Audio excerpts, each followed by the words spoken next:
Buenos días, buenas tardes para todos ustedes, hermanos y hermanas, en este programa más semanalmente de una liturgia para la vida.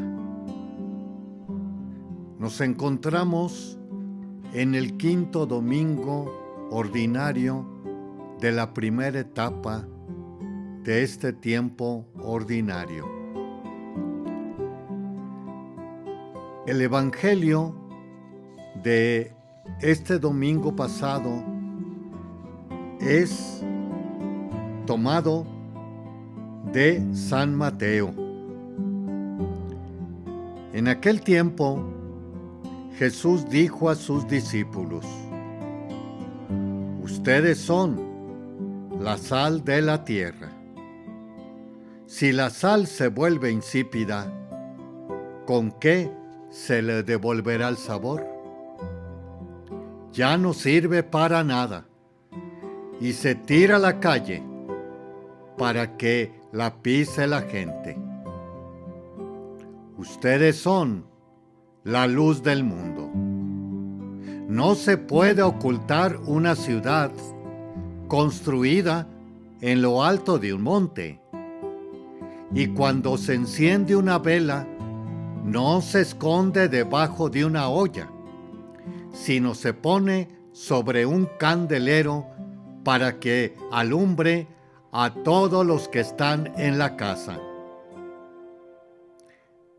Que de igual manera brille la luz de ustedes ante los hombres, para que viendo las buenas obras que ustedes hacen, den gloria a su Padre que está en el cielo. Palabra del Señor. Te alabamos, Señor. Para entender esta lectura, debemos de tener presente las anteriores de hace 15 días, como también hace 8 días atrás. Recordemos que Jesús se va a instalar en Cafarnaún, que viene siendo su lugar de actividades, centro de sus actividades. Deja Nazaret, donde se había criado, para posarse allí en Cafarnaún. Hace 15 días nos decía: tierra de Zabulón y Neftalí, Galilea de los paganos. Hablábamos en aquel entonces que fue invadida por los sirios.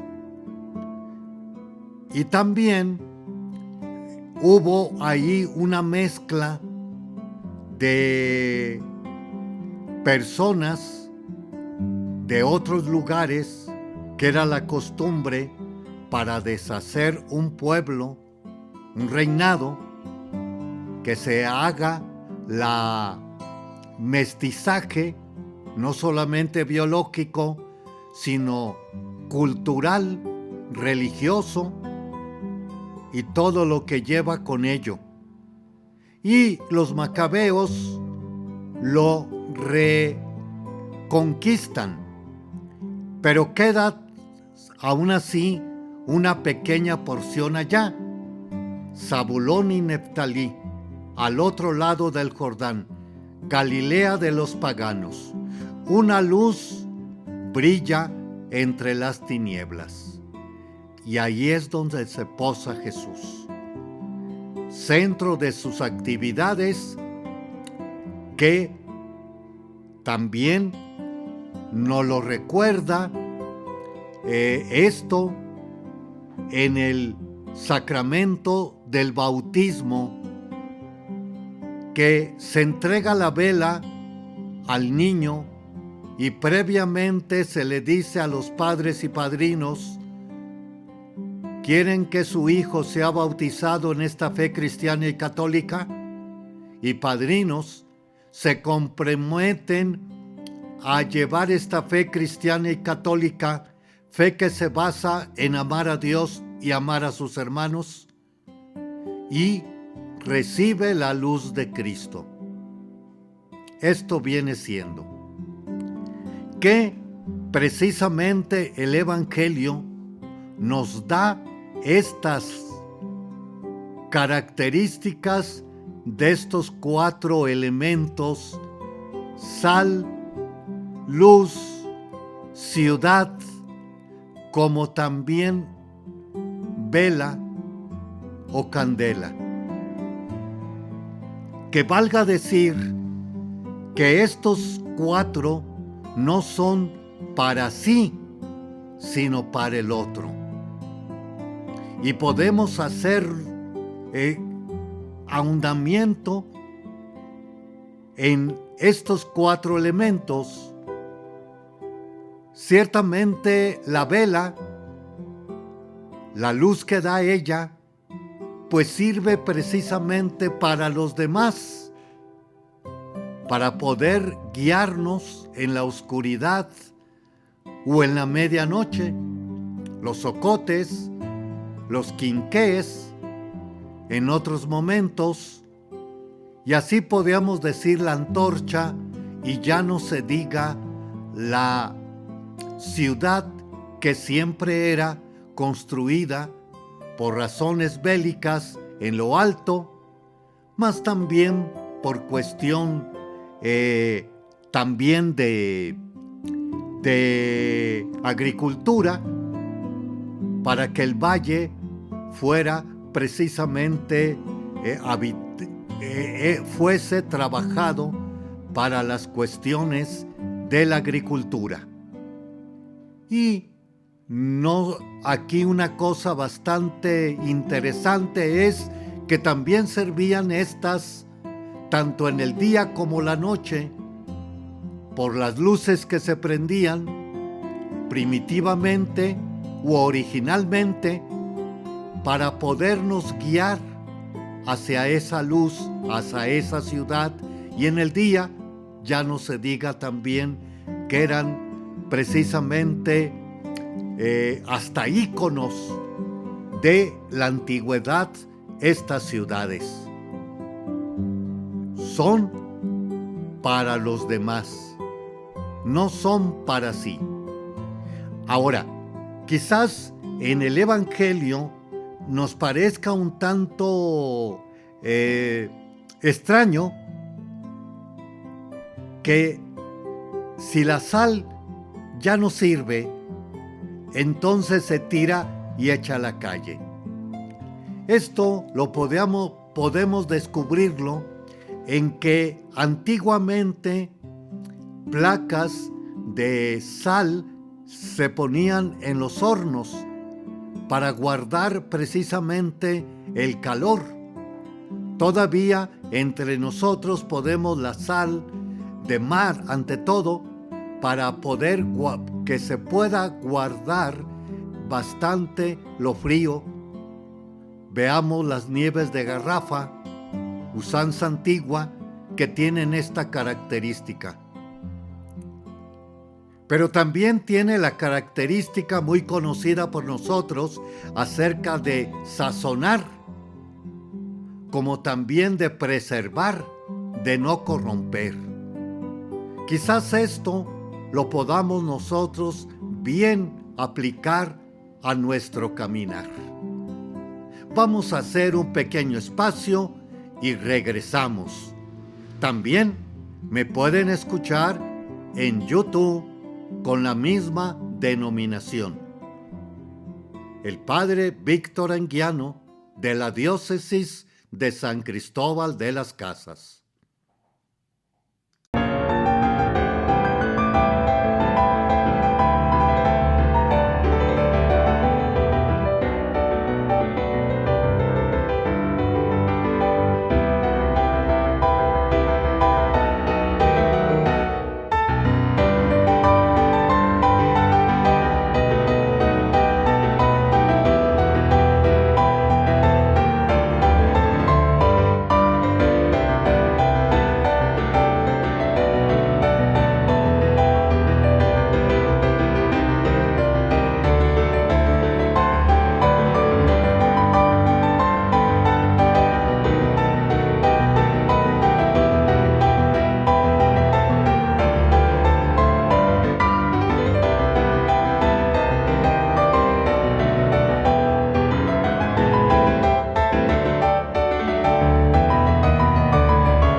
continuamos en este siguiente segmento y aquí estamos dándole una buena repasada al Evangelio de ayer, que ahora nos habla de 4 elementos que hay que tener en cuenta también, que esta parte del Evangelio de ayer es la continuación y finalidad de las bienaventuranzas, que el domingo pasado las repasábamos, que son 9, y que estas bienaventuranzas se nos pudieran antojar un tanto individuales: ser pobres, tener hambre y sed de justicia, trabajar por la paz, como también los que lloran, los que ahora tienen hambre y sed de justicia. Se podría decir que como si fuesen en razón individual. Pero esta es la segunda parte, que ya implica, como hemos visto inicialmente, en estos 4 elementos que no son en sí, sino son para el otro. Y ahora vamos a ahondar en la cuestión de la sal. La sal, decíamos, sirve para sazonar, pero también hay en pequeñas cantidades. Y por otro lado, lo más admirable es que se diluye y toma parte de aquello que se le aplica, o en aquello que se le aplica.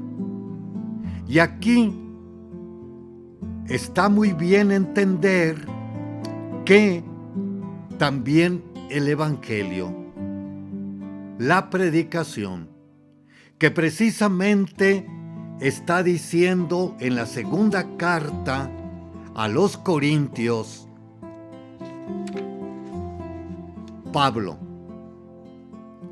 Corinto, puerto, de nuevo, con todas las culturas, lenguas, y también para ser una ciudad griega.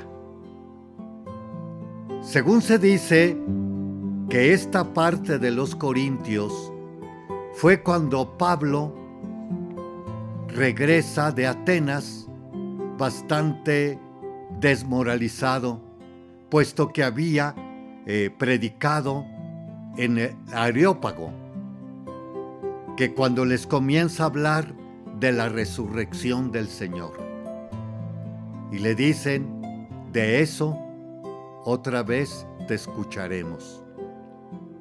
No tiene resonancia, eco, su mensaje en Cristo el Señor. Y ahora precisamente se enfrenta ante estos corintios y les da precisamente una buena aclaración.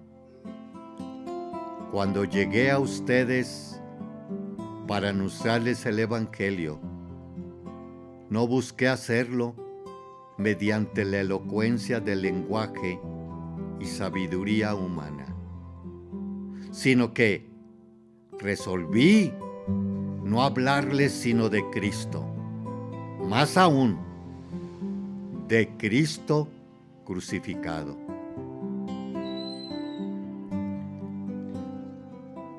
Esto es lo que les da a entender a ellos, puesto que domingo antes también ya se usaba el partidismo. Yo soy de Pablo, yo soy de Apolo, yo soy de Cefas, y ahora se enfrenta en que le cuestionan su evangelio como predicación. No llegó tan suavemente el mensaje, la sal. Y también a nosotros no nos ha impregnado, salado, sazonado.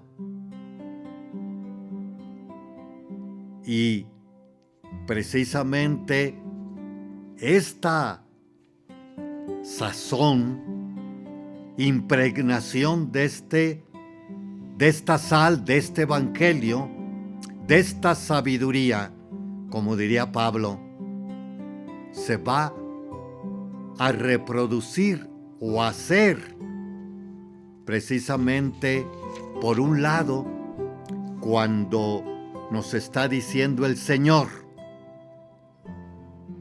de tal manera brille su luz ante los hombres, y aquí está, para que viendo sus buenas obras que ustedes hacen, den gloria a su Padre que está en el cielo. ¿Y cuáles son estas obras? Isaías, primera lectura. Comparte el pan con el hambriento. Abre tu casa al pobre sin techo. Viste al desnudo y no des la espalda a tu propio hermano. A tu propio hermano. Carne de tu carne, sangre de tu sangre. Diría aquella expresión de Adán en Génesis. Esta sí es carne de mi carne y hueso de mis huesos. Y finalizo con una buena reflexión que nos hace el señor obispo de Santa Bárbara, California. Y nos dice cuánta matanza hubo en la Primera y la Segunda Guerra Mundial. De aquella Europa cristianísima.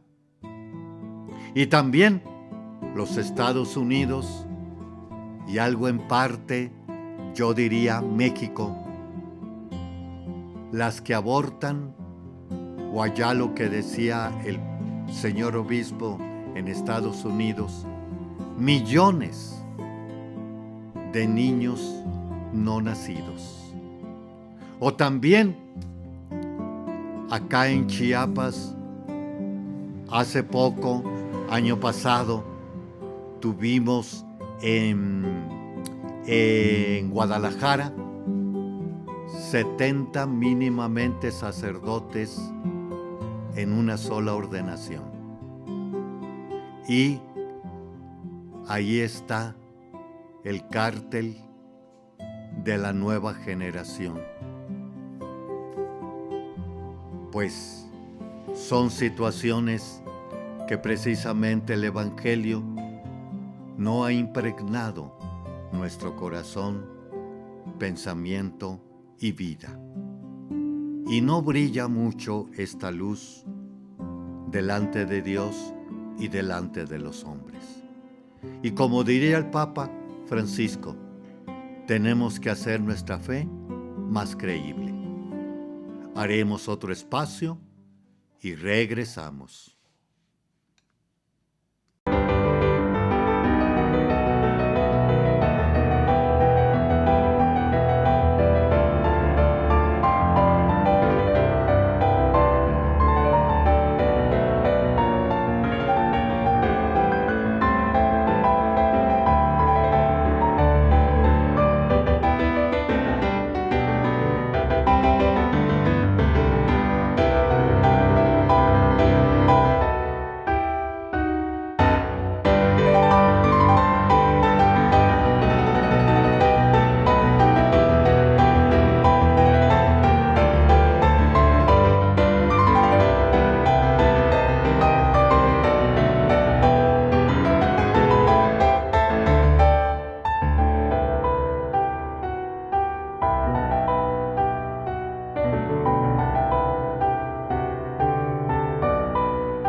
Continuamos con este siguiente segmento y vamos a ver ahora los signos y símbolos litúrgicos. Iniciamos con la levantada de cruz, símbolo indígena. En las tradiciones de nuestros antepasados indígenas se encuentra el levantacruz. Todo es doble. El número 2. Nuestros antepasados consideraban que cada cosa que existe es doble en el mundo: el cielo y la tierra. La humanidad son hombre y mujer. El tiempo se compone de día y de noche, y hasta el mismo cuerpo tiene 2 orejas, ojos, labios, manos, etc. Por eso, para ellos, el número 2 era la base de todo. La ropa en el levantacruz. Ellos usaban ropa distinta según el cargo que desempeñaban en la comunidad. Y por la ropa, ya sea por el color o por algún adorno, principalmente el penacho de plumas, indicaba de qué persona se trataba. Así sucede con el levantacruz. La ropa representa al difunto, que ya no puede estar presente visiblemente, pero que, de alguna manera, está simbolizado en la ceremonia por medio de sus trajes o vestiduras que llevaba por vida. Levantacruz. Para poder entenderlo, debemos recordar que todo debe de ser doble.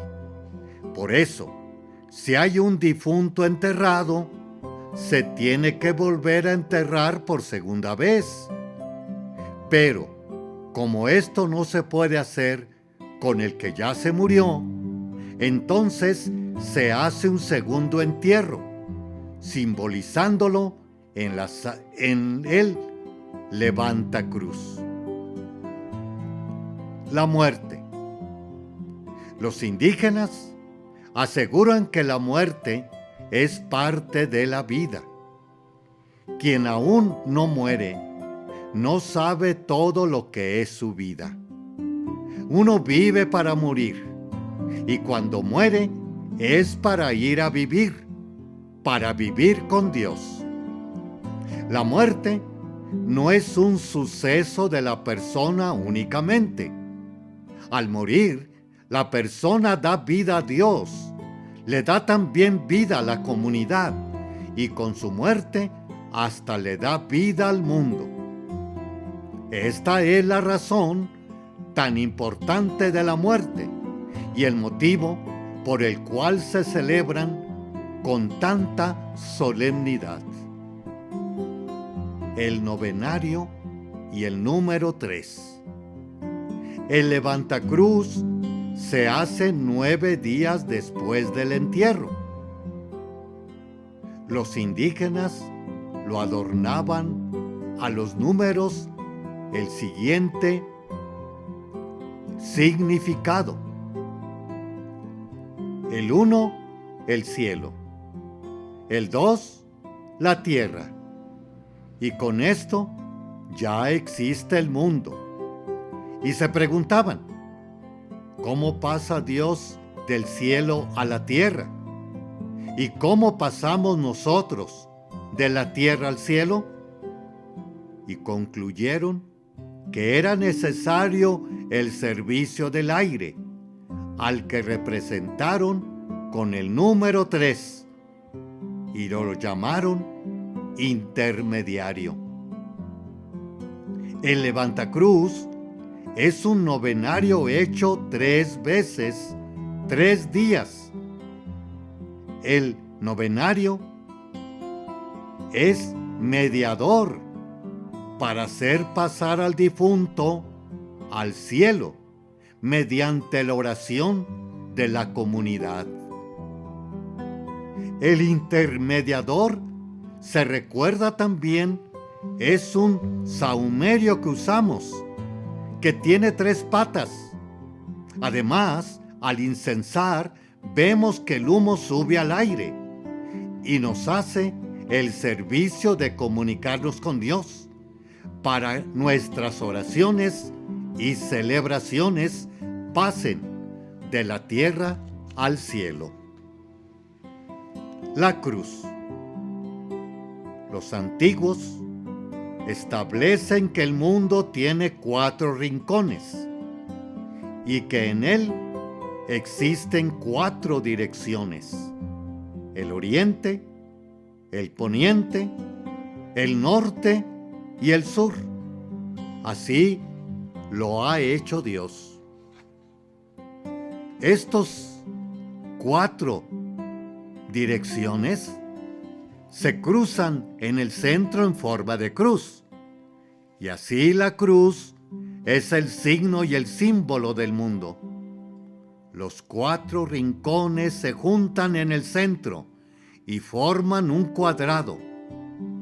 Forman como en el piso de un cuarto o de una habitación, que también es signo del mundo. El número 4 significa lo completo, lo total. Para que una cosa sea completa, necesita verse y entenderse, formando por 4 elementos. Por eso, el levantacruz se lleva a cabo en un cuarto, que quiere decir que pertenece al mundo del difunto, y también se barre desde los 4 rincones y se lleva la basura al centro, con lo que significa que por la muerte de la persona, todo el mundo va a quedar limpio. La creencia narra que las 4 direcciones forman parte de 2 caminos y 2 historias. Uno es el camino de Dios, oriente y poniente. Otro, el de la persona, sur y norte. Y cada uno de estos caminos tiene un extremo la vida y en el otro la muerte. Dios está en el oriente y se encuentra con la muerte en el poniente. La vida del hombre comienza en el sur y su muerte en el norte, de donde viene el frío, porque cuando se muere se pone frío. Estos caminos se encuentran en el centro de la cruz.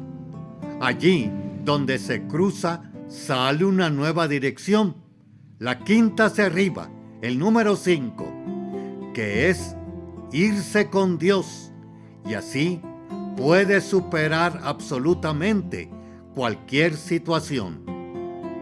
El que llega puede agregarse a la lista de quienes endiosaron su corazón, al igual que los dioses.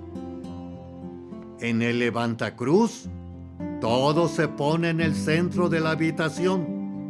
Todo se pone en forma de cruz o cuadrado. Quiere decir que Dios se encuentra con el difunto y él se va con Dios, porque toda su vida se preparó para este momento. Todas las cruces y cuadros que hacemos y usamos en el levantacruz, cruces de cal, de copal, de luz, de velas, de papel, de tierra, todas están recordando el trabajo del hombre en este mundo, es hacerse como Dios, puesto que Dios se hizo como hombre en nuestra historia. En el principio de los caminos de nuestros pueblos aparecen siempre una cruz para recordarnos que todo nuestro caminar por este mundo es para el encuentro con Dios. y en el techo de las casas para indicar que el trabajo de hacer la casa y de vivir en familia es una comunicación directa con Dios. Haremos un espacio y regresamos. Le esperamos.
Continuamos con este siguiente espacio de una liturgia para la vida. Les habla el Padre Víctor Anguiano de la Diócesis de San Cristóbal, párroco de la Iglesia de San Francisco de Asís. También pueden ustedes acompañarme en YouTube con la misma denominación.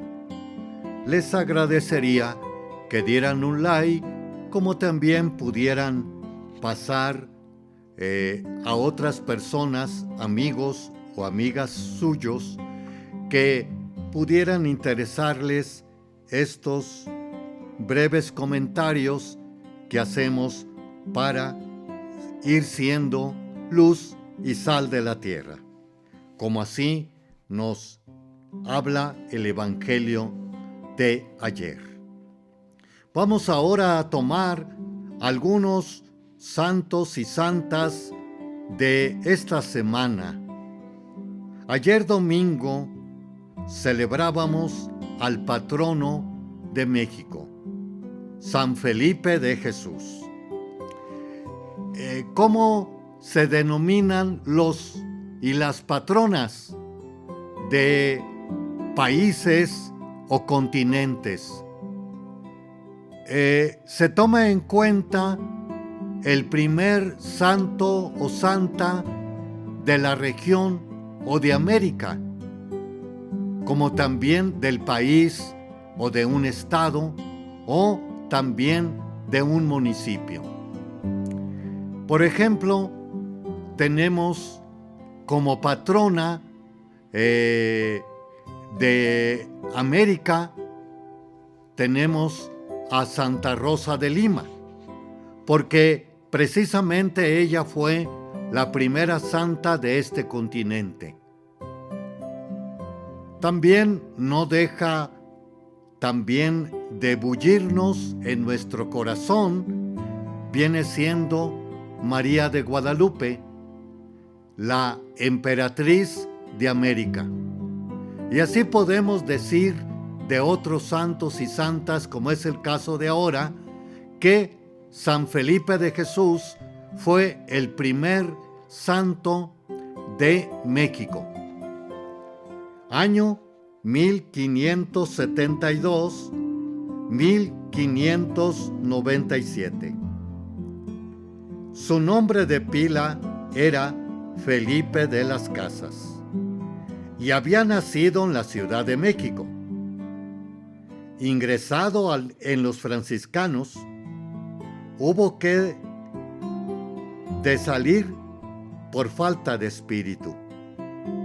Volvió a solicitar su ingreso en la orden donde se le había enviado su padre y donde ejercía como platero.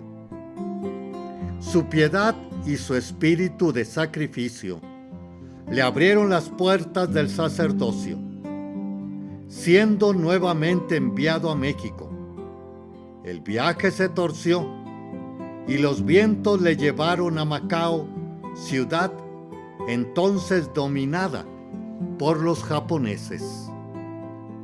Era el diciembre de 1596 y la persecución contra los cristianos arreciaba con gran fuerza. El día 30, todos los componentes de la comunidad franciscana fueron arrestados y encarcelados. Murió pronunciando por 3 veces el nombre de Jesús, alanceado por los soldados que le traspasaron el costado y el corazón. Ahora vamos a ver a otra santa en este tiempo. Y viene siendo el santo perdón 6 de febrero. San Pablo Miki y compañeros mártires. 1597. Se nombra Pablo, pero es un grupo de 26 mártires de distintos países que murieron en Japón.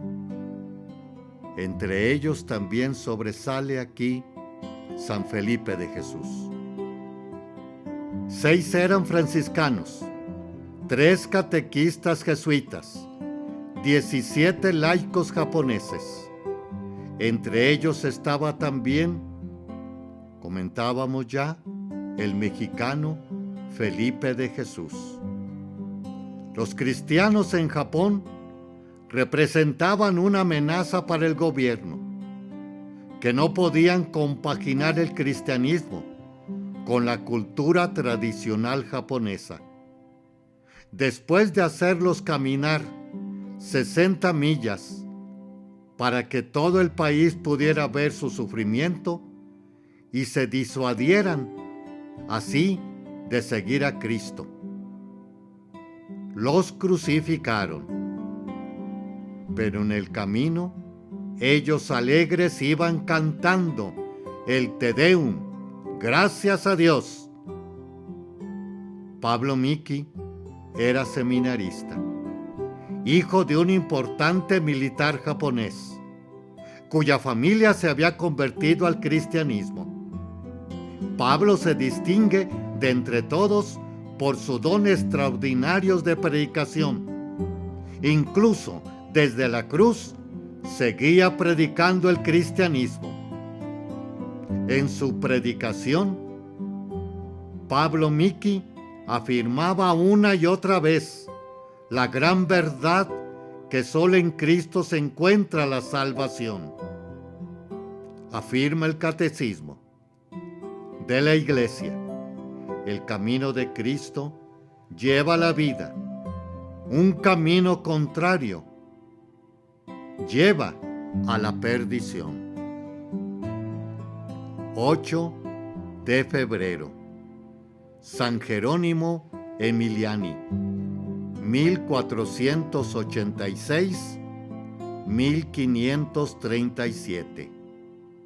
Jerónimo era un noble veneciano que entró en el servicio militar y en su juventud llevó una vida disipada, pero de sus lujos, comodidades y vicios pasó una vida de total dedicación al cuidado de enfermos, huérfanos y mujeres arrepentidos de su vida pasada.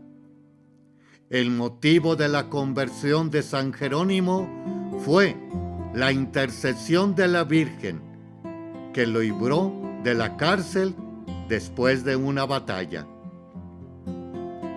Hizo entonces un voto de dedicarse al servicio de María, entregándose al cuidado de enfermos. En la epidemia de 1529 se contagió, pero se curó y empezó a recoger pobres en su propia casa. Fundó entonces la Compañía de Siervos de los Pobres. En la siguiente epidemia, 1537, se contagia y muere. Jerónimo nos da ejemplo de entrega de la propia vida y de la decisión en el seguimiento de Cristo después de su conversión. Como bien expresa el Catecismo de la Iglesia, la conversión se realiza en la vida diaria. Tomar la cruz de cada día y seguir a Jesús en el camino más seguro de la penitencia. Gracias, hermanos y hermanas, por llegar hacia ustedes en este programa. Que el Señor nos bendiga y María Santísima otro tanto para llegar al puerto donde se encuentra Dios y los bienaventurados. Feliz tarde, buenas noches. Síganme también en YouTube y les agradecería un like.